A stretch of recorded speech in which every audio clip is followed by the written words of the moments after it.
Navigating challenging seasons can be a make or break, but these challenges are common. Today's guest is a seasoned mining professional who shares his journey on overcoming challenging seasons and how finding Harmonious passion can lead to fulfillment. Ian Chauke is a seasoned mining professional with over 2 decades of experience across diverse mining sectors. His journey has taken him through gold, copper, diamond, and coal mining operations, amassing a wealth of knowledge that a few can match. His passion for the industry is unparalleled, and his commitment to nurturing the next generation of mining talent is truly commendable. Today, we dive deep into a conversation about career setbacks and Harmonious passion. Ian will share his personal journey of overcoming adversity and how he discovered the driving passion that now fuels his exceptional workplace delivery, a story of resilience, transformation, and finding your true calling in the mining industry.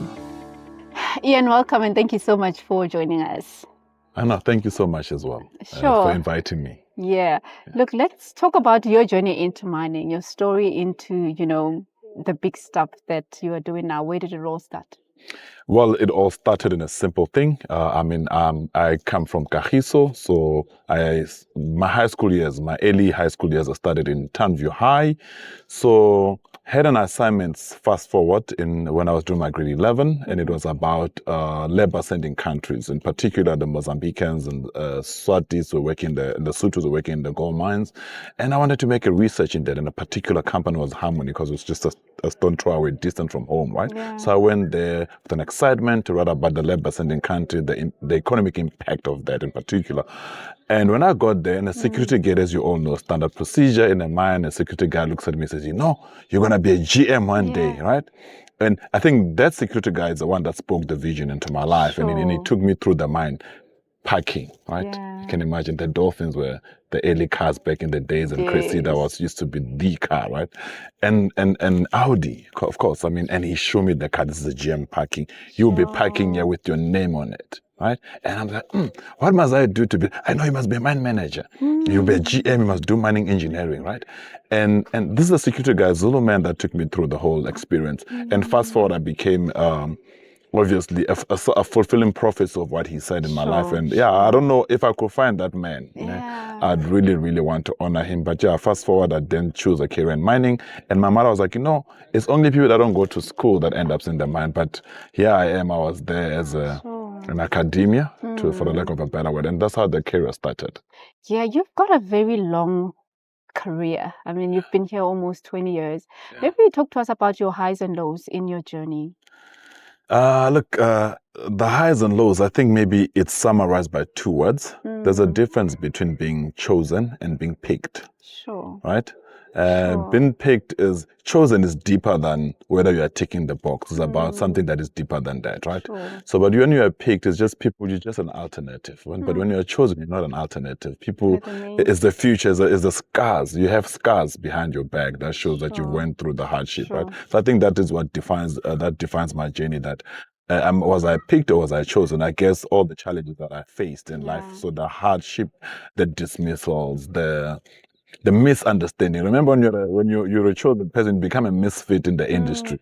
You become you get given names. I think when Julius Malema started up in the career, in his political career, they said, this one is a Julius Malema, he talks too much. And some people will call me a lawyer and say, he's a lawyer, And I'm not a lawyer, I'm a miner, right? Yeah. So you become a misfit and you get misunderstood, you get given names. More especially on the upper side when you're managing up. But bottom, people love me because I got the kind of social skills. I can speak almost 9 languages, so I'm very multilingual. So interpersonal skills were the best skills that I had. But in terms of managing up, came very political, right? I didn't know how to manage those politics. And I think I got banned a couple of times. But I think to me, what makes me to understand that have more resilience is because I understood that I'm chosen for this. I'm not picked. And it is okay to be left out. It is okay to be misunderstood. It is okay to be a misfit. I think a story in Genesis 16 verse 3 was a story about a woman called Hagar. right? You can imagine being a foreigner, being an Egyptian, right? She didn't choose to work with the Abraham family, right? And fast forward, she gets impregnated and get kicked out into the wilderness, right? God misunderstood, didn't choose. But when she gets there, she's the first woman to call God Jehovah Elroy, right? And the God who sees me, right? So I think that story inspires me that through all the wilderness of my life and challenges, misunderstandings, being worked out of the system, is that I understood that God sees me and He saw the character. And it is through that pain that I saw God. It is not in church where I found God through pain. And I think that pain is the one that actually gave me resilience. It gave me the skin in the game to say, look, you know what, you will be misunderstood because the game that you're a game changer, right? And being a game changer is about going through those hard times. So for me, I mean, growing up back in those days, basketball was great. I think Michael Jordan and The Last Dance was a great inspiration. If you see how a man that changed the whole basketball. And I thought, perhaps we need one person that will change the mining industry. I'll not make it to the spot of being the first black person being a mine manager. So it's too late, right? Every those spots are taken out. CEO spot is taken out, right? So I have to look for a different spot. And that different spot is that how do you become inspiration and influence young people? And Africans, I mean, Africa as a whole, I mean, I don't believe in the view that Africa is resource cursed, right? I believe that Africa is the future. And I mean, with AI coming up now and the kind of critical minerals that we need to have to drive AI, you need a different vision. You need someone that looks at mining completely different. And this is who I am. I realize that I'm not a typical mining person that believes in mine and ship, because that's what we do in South Africa. We mine and ship. We don't think about beneficiation. It's pit to pot. It has never been, let's mine it, let's break it down into different byproducts, right? We've never beneficiated into different byproducts. We mine waste. We don't know how to deal with waste other than rehab. Rehabilitation to us is about putting it back and sustainability. But the best rehabilitation is how to create value out of waste. Absolutely. Right? Ian, let's touch a bit more on some of the things that you describe as the hard times in your life, and that is a particular incident where you were dismissed in your organization. Talk to us about that and the impact it had. Yeah, look, I think what happened, yes. I think what happened is, I think worst case scenario is AMCU coming into power, starting in the Rustenburg area with the Marikana incident. I think that what actually created a whole big vibe is that. So when I had a fallout with AMCU, and it was a very fair fallout, but I mean, in principle, I didn't agree with certain things.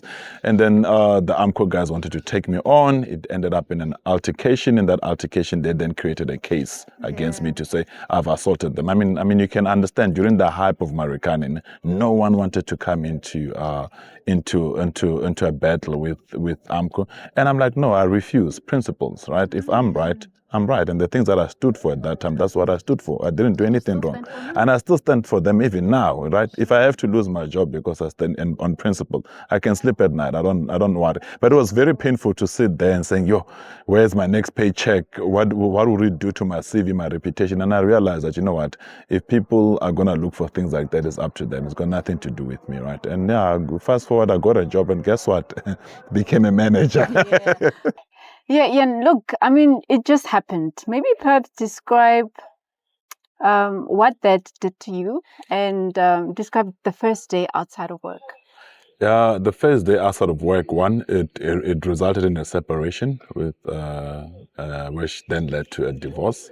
Sure. And because it was a bad experience, because when you were misunderstood, it didn't just start at work, it started even in the family. Sure. And yeah, I think to me, like I said, that when you go through the valley of the shadow of death, and when everything is dying, it's falling apart, and that you can only look up to one person, and it's God. And I spent for that 3 months, I spent time in a lot of fasting and prayer. And it is true when they say promotion, meaning pro means life, motion means movement.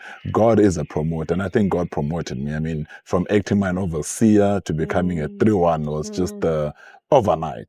Sure. But it was not just overnight. It's the 3 months of feeling rejected that I had to go through, to be in my own wilderness, and where you call people, and it's almost like you're bothering people. I mean, remember, I was still influencer at that time, and you're calling some of your friends and say, hook me up with a job, and people didn't pick up your calls. And there are very few people in my life that were there to support me, to say, hey, check out this job, check out that, send me money to go for interviews, right? And I those are the people that I really, really appreciate. They were there for me. And subsequent to that, I became 3-1, and I didn't even know what was I supposed to do. My first day at work as a 3-1, you know? Yes. What am I supposed to do here? All I saw was an appointment with a 3-1. I'm like, oh, okay. And I was still young, and I said, you know what? I will wink it. I'm an engineer. If I could go through what I went through, surely. You can. Yeah. Look, and outside of the bad stuff, good stuff to come through, and then I think you've alluded on the fact that you were promoted and you got a high position earlier, but perhaps some of the things that you learned about yourself and some of the things that really stood out for you that was born out of the hard time.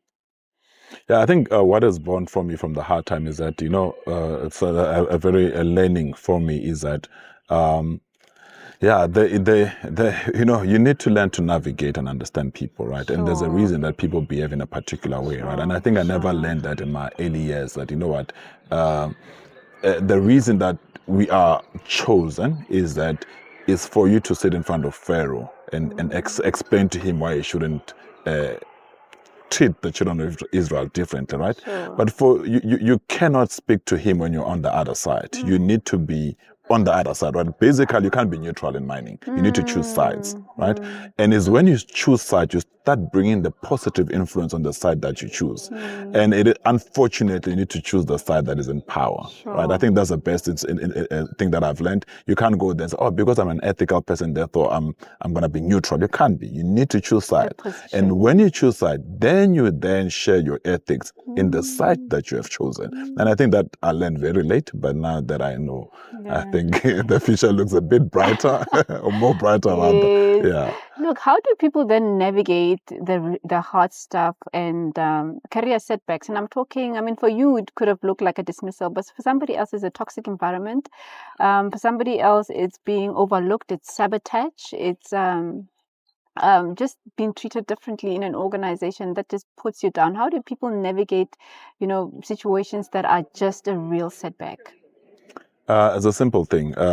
And I'll share something that I was teaching my wife about it. So one day, I took a basket of clothes. We're taking the washing out, right? Yeah. So my wife would just take and throw everything in the basket, and it doesn't fit, right? Yeah. And I went then, I started folding the stuff in the basket, and everything fit in nicely. So the problem with young people today is that it's a microwave generation, right? Fast. I mean, we access things on the internet faster, so they want fast things. So they want to throw things in a basket, get into the house. And when you do that, you lack structure. I think young people today lack structure, and that is the reason the mental health issue becomes an issue. It hits you hard because why? Because life is not a microwave. Not everything happens overnight, right? And I think the problem with social media is that it's highly funded to create a perception that you need to have a Gucci, you need to have this, you need to have that, you need to acquire. It's not about acquiring. Sometimes it's about developing a capacity, strength. It's about going to the gym. You need to go there, gym consistency, right? To say, how do I gym on what? On physical, spiritual, mental, right? What do I need to do to improve my mental health? I need to read positive stuff. I need to avoid certain conversation. I need to avoid certain, what do I consume in terms of social media? Am I consuming things that are destroying me? Am I consuming things that are positive? Am I consuming things that are negative, right? And also energies. I mean, you need to be, energy is a big thing, right? You can't, you can't be walking around with people that put you on a load shedding. You can't do that, You need to be with people that sort of empowers you, right? And powers you in a positive thought. I think, for instance, for arguments, like if I wanted to be in a mine, even if I didn't make it in my degree, I would have went into a mine and become a Malaysia or a winch operator. I would have, because that's where I was supposed to be. And I would probably have made it to where I am through the bottom level, to another channel, because I'm in the right place. Right? It's about knowing who you are and finding the place that you need to be. You can never grow outside of a place that you're not meant to be. I think that a lot of people are are misplaced, right? They're not. There's nothing wrong with them. They're just misplaced. And I think the problem with graduates is that you got brilliant minds that could do good in banking. You got brilliant minds that can do good in IT, but then they choose to want to break the rocks, and instead the rock is breaking them, right? And nobody talks about being a safety officer or safety manager. And when you get to a mine, it's always these people that don't even have graduate degrees, and they're sitting as safety managers. Why can't mining engineers become safety officers? Right? And we can be rock engineers. Why can't we be that? It's still mining. And you can still be in a senior position in a similar setup, right? And you can still go into finance. But yeah, I think it's not all about breaking rocks. And I think, and again, if and I think another thing that helped me, that my mother taught me, is that sometimes you need to look at yourself in the mirror and ask yourself an honest question: who am I? No, take out the noise. Some of these things that we watch is noise, right? In the next few years to come, you will be the opera of mining inside, right? And people will be like, who is she? But they don't know that, hey, you were struggling with the likes of Ian, sound not working. The sound not working. And then you need to recall Ian again and say, hey, you know what? The lynch back, the virus, it deleted by mistake. And this is there. It was phones when we started. It's now cameras, It was, who has ever interviewed Bernard Sonapul? This is a man that, with the Midas touch. That guy's CV and impact in the industry is amazing, right? To me, I took a baton from him, and he's been an inspiration for me. A man that took out the mining industry, that wanted to take over gold fields. Wow. I can imagine if I could be sitting as Ian Chauke and the news reads out that Ian wants to buy off Petrus Mutsipe. That would be nice, nah? That would be nice CV. People like, the Ian that we know. Say Ian Chauke. Oh, now we understand why he called himself Say, And that is the news that we want to make. I tell young people every day that, guys, you know what? Nothing is so difficult for you going online and apply for an address in Dubai. And when they ask you, what do you do? The people see your address in Dubai. Even in Santine, guys, have an address in Santine. Something, so that people can take you serious, and do that and make an impression. And that's what the hunger. I don't think we are hungry enough as young people, because if your hunger is about being a mine manager, then you're not too hungry. Sure. Right. Look, and you're an individual with so many talents and interests. Maybe just a reflection on what those are and how you integrate them in your mining career, and particularly your very demanding mine manager role. Look, in mine manager role is not difficult, and I'll tell you why. Is that if you don't create a culture and environment where people want to work for you, right? They must want to work for you, and then it becomes much easier. And it starts with communication and your intention, and because people look at you, what you do, they follow you, they check what you do, they check what you do at work, right? And one day they realize, oh, this is a guy that we can work for. They'll work for you. But obviously, again, it's good. Not everybody's gonna like you, right? And you can't waste your time focusing on people that don't like you. You need to focus on people that understands you, right? And as you gradually go, the ones that don't misunderstand you begin to say, actually, this guy is actually a good guy. And those are the ones who become more loyal eventually, right? And that's, I think I've learned that. And I've learned not to take things personal. It's not about me. You don't know me from a bar of soap to hate me, right? I've learned not to take things personal. And I think that is what keeps me going. And I'm good in interpersonal skills. So I can talk, right? If I can understand each other in English, I speak in your language, right? If your dad is Zulu, so Krum is Zulu for it. And then if your dad is from the mine, we'll speak Fanakalo. Eventually we'll meet each other, because I'll speak to your heart in your language. And it's from that you greet a guy who's a Undlovu and say, hey, Kachin. And just by understanding that, a guy is impressed, right? And that changes things. Language. I remember when I'll tell you this for free. So when I dated my wife, and remember Mtsonga, Zulu said, Shangan, and I went there to this Zulu lady and I said to her, young figure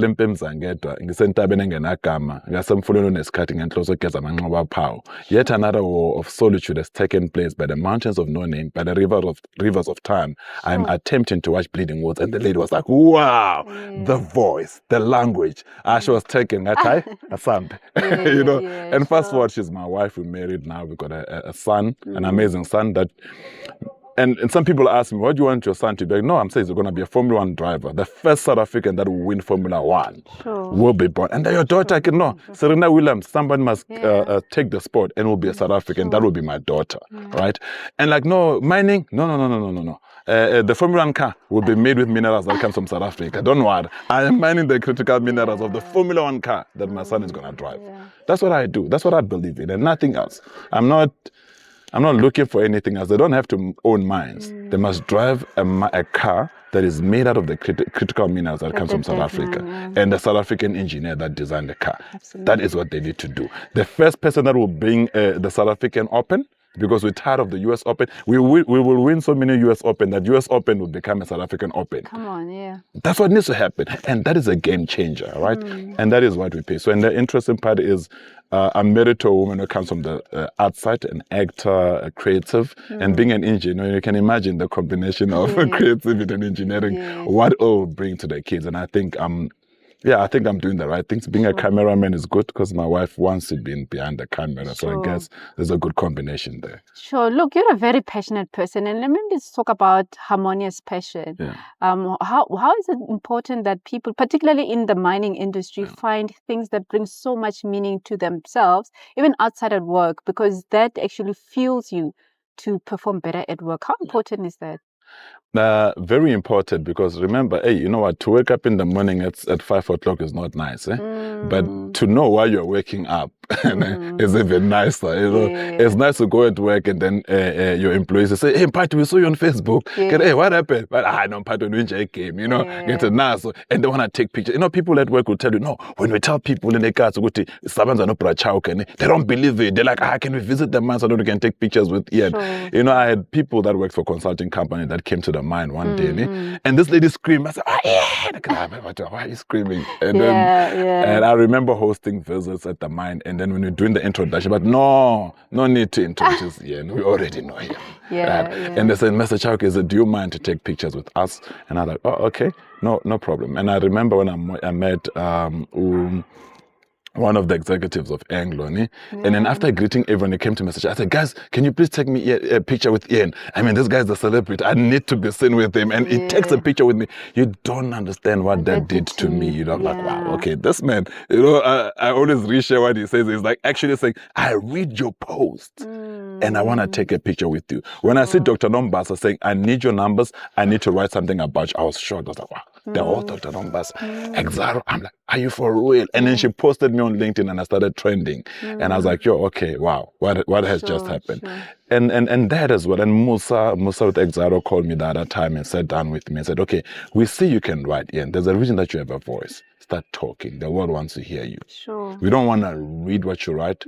We want to hear what you want to say. You need to start talking. And he says, if I look at your followers, pity is that you don't know some of the people that follow you, and they're powerful people. Sure. You got a voice, and God has given you. You're a gift to the industry, right? And I said, okay, I don't know what the consequences of having a gift in the industry means, but I must say credit to the pastors that mentored me. Didim Kazani has mentored me. Apostle Tsetla has mentored me. Apostle AKT Joshua has mentored me, and they spoke about being grounded and why it is important for me to get married. I can tell you, when AKT Joshua convinced me to get married, it was a difficult choice to make. I'm like, Ruti, with all the options you have when you're not married, why must I? It says, no, it's important because why? You need to be grounded as a man, right? You don't want to be that man that is caught in too many scandals out there. So I think getting married to me was an important thing. It helps me to get grounded. And I think some of the challenges we have at home prepares us for challenges at work. Before you start fighting with someone that you hate in the office, and it would have started at home. By the time you meet this person, you already know how to navigate around them. And I think to me that has helped me a lot. And I'll forever be credited. I owe it to these people that have sort of influenced me a lot in my life, and I appreciate them. Do you think when people are moving forward, whether it's in work or outside of work, particularly in industry, we will see more retention, where we keep people longer? Because one of the things, Ian, we sit with is high retention rates in our industry, particularly with very good talent. Now, look, let me tell you something. Good talent, you need to choose it. You can't pick it, right? Sure. That is one. Two, fulfillment is not, you'll never find fulfillment in marriage or whatever it is that you want to do or in work. You'll find fulfillment in purpose. If whatever you're doing is aligned with your purpose, that is fulfillment, right? If I could change one person in life, to me, that's fulfillment. Mommy, it's not a paycheck that will make me fulfilled. It will never make me fulfilled, right? Actually, all it does is create more chaos and stress. And I mean, a fulfillment is for somebody to meet me in town. So I met a young man that took a picture of me in church. Mr. Chauke, you even come to my church. Can I take it? That is fulfillment, right? Because this young man was so happy to see me. And for me to take a picture of him is even more fulfilling. And he's now telling the world and say, guys, no Chauke. That is fulfillment. What have I done? Am I a multi-millionaire? No, I'm not a multi-millionaire. But for a guy, there's a guy one day who said to me, you know what, Ian, I did not know that you're that important. Why? And I met Vuslat and he didn't want to talk to me. And the moment I said, no, I'm Ian's friend. He says, Mr. Chauke. Says, okay, good, let's talk. And I was like, oh, okay. So, but I'm like, do I had a problem with him name dropping me? But at the same time, he said, okay, good. I didn't know I was a key for certain people. Then if I'm a key, good enough, right? And that is just basically what I appreciate to be mining in Daba for the first time, and I had Dr. Nombasa and Vustad running to me and said, oh, let's take a picture. And I was like, okay. And then people were looking at me, who is this guy? Right? I'm not even a CEO, right? So you don't need to be a CEO or some big shot to be influential. You just need to be yourself, because there's not a lot of people that are being themselves, right? So let's be ourselves and continue being that and stand in what you believe in and forget about the rest of the people, because young people need to be mentored, right? Absolutely. Yeah. Look, Ian, we are in the industry doing our managerial work, good and well, but you are very strong around, pursuing mining permits than all the tickets that keep us, in the industry. Maybe talk to us about that, and how important is it that young people, even entering the industry, have to have that mindset of it's not just taking out the minerals, but it is equipping ourselves to really get into the field and acquire these permits to mine. Okay, maybe to answer that, I think where we fail, as a lot of us, like I said, if you look at our syllabus and the academic side of things and how we grow up and how we do things, we are pit to pot managers, right? Unfortunately, right? And for you to, as a young person, to want a mentor that will speak us out of that, it's going to be very difficult. You'll never get that unless if you go and take your visa and go to China and learn something completely different. And like I said, it's hunger. Are we hungry enough to look at things? I ask in the coal mines that we have discard with 10% CV, whatever the case might be, right? As everybody said, what can we do with that? We have fly ash. I mean, we know there's pyrite and sulfur. We know there's aluminum in fly ash. Why are we not beneficiating that fly ash waste and doing something about it, right?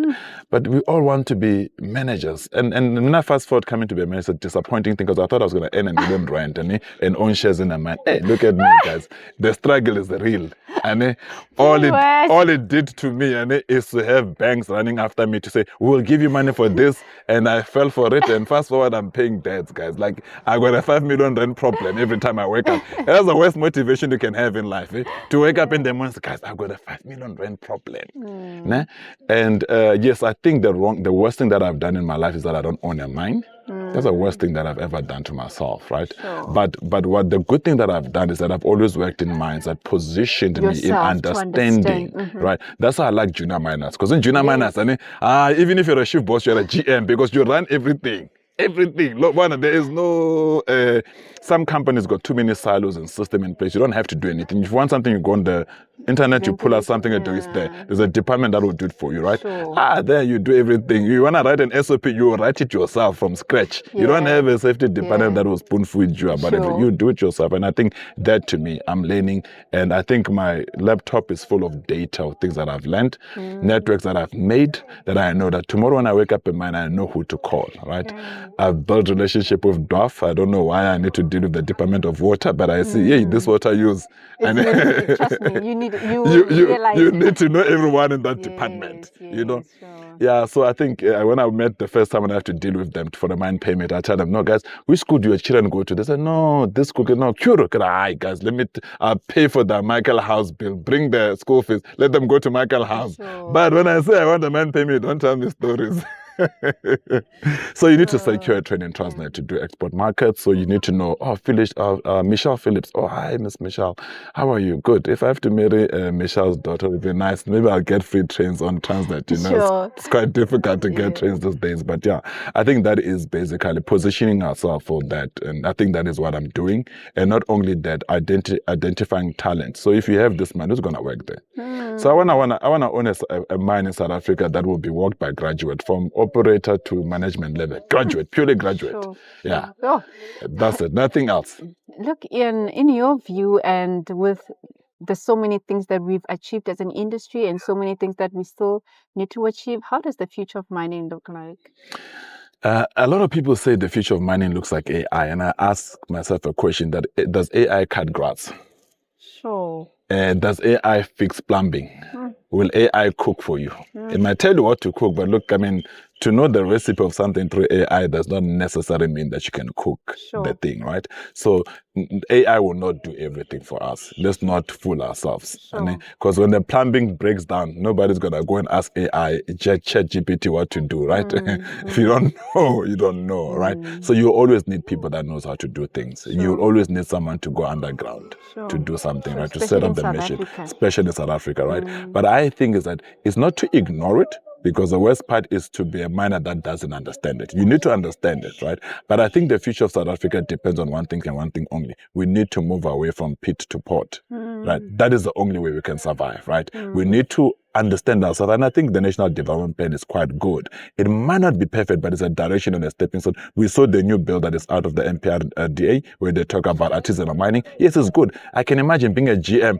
Guys, I'm telling you, I'm going to be a mine owner with artisanal mining. I'll sit with the Basutus and say, guys, let's talk. You can have the gold mine here, work safe, yes, PPE, do your thing, bring the gold here. I've got metallurgy student who passed advanced. We've got UJ labs and first lab. We will go and process the gold there. Real gold. And put security there to process the real gold and make sure that we sell it out there. So I'm still saying that. I mean, if you look at China, I think China is a good place to study what is happening there, right? Let's start manufacturing in South Africa, right? There's issues in hospital. I want to say as a director of a board of hospitals, I'm busy with the process. And one of the reasons that I stayed in hospital for 12 months, right? And I've seen the inefficiencies during my sickness and pain. But this is easy. I'm a miner. I can make it look different, right? So why don't we take these miners and say, guys, a hospital doesn't have bed. Go in and do food processing. A hospital doesn't have beds. Let's go and take the waste in mining, process it into metals and form beds at hospital and change how beds are designed in hospital. Let's do that. I mean, we've got a lot of land in mining, right? Why don't you plant cotton? You can plant it anywhere. And then use the cotton to develop PPE. Why must we retrench PPE people and mines when we can do social projects, right, that are self-funding, right? But we're not doing that. We're doing this thing to tick boxes for ESG, but I don't think there is a company in South Africa that can say we can do proper ESG KPIs. What are those KPIs? And what are they regulated? Is there policies that inform them? No, right? People will say, no, we build a school. Who asked you? What does the school do? You realize just a school for purpose of ticking boxes. But you don't need to build schools. There is schools that are existing. How do we turn it into the Michael's house of today? That's what we need to be doing. I mean, I'm looking for mining managers and GMs that says, you know what, in the community where I work, because I was top student in maths, let them go and teach maths in the school. Turn around the metric pass rate of that particular school, then I'll respect you. Now, don't give us money. Go there and teach students how to be best math students, best science students, right? And then once they pass as the best science student, then use the power as a GM to now give them the buzzer to go to vets and say, vets, these are my own, they'll never fail. Right? Not let's apply for the buzzer. No. I'm tired of apply for the buzzer. No. Go as a manager, adopt a school and say, this school, I'm going to make it top matric students. Right? Let them pass. When they pass rate, I'll speak to vets and say, vets, I remember I'm an alumni at vets. And you must make sure that 10 of these are in the mining class. That's what we need to do. That's influence. Right? Who has done that? No one. Yeah. Look, Ian, it's been so insightful. And I think your personal journey in the industry and the impact and influence you have is so commendable. Thank you so much. And I'm truly inspired. Thank you so much. Thank you to the listeners as well. Finding meaning in one's life can lead to major productivity, and it is on all of us to pursue that. Thanks for watching. Bye-bye and God bless.